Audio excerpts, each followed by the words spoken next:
Nanay ni Eman Pacquiao na si Joanna Bacosa naging emosyonal at sinabi nito na ipakita ni Eman kay Manny Pacquiao na hindi lang siya basta anak sa labas. Hindi na iwasan na maging emosyonal ng nanay ni Eman Pacquiao na si Joanna Bacosa. Sinabi kasi nito na simula bata ay pinalaki niya ng mag-isa ang anak ng walang tulong ni Manny. Laki sa hirap at simpleng buhay sa probinsya hanggang ngayon si Eman at ang nanay nito. Pero lahat ginagawa ng anak upang mairaos sa hirap ang kanilang pamilya, kaya pinili nito na sumunod sa yapak ng ama na si Manny bilang pro-boxer.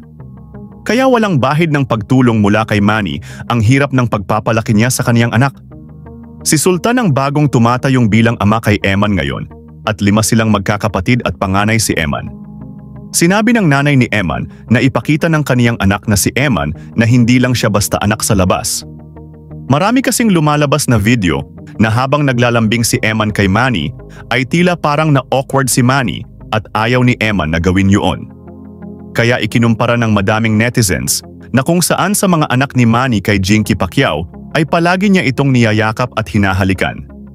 Pero pagdating raw kay Eman ay parang naiilang si Manny.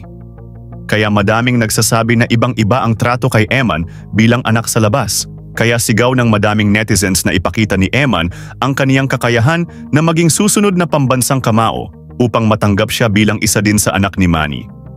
Kuhang-kuha kasi ni Eman ang pagiging simple sa buhay ni Manny at ang pagiging relihiyoso nito at ang pananalita ng kaniyang ama.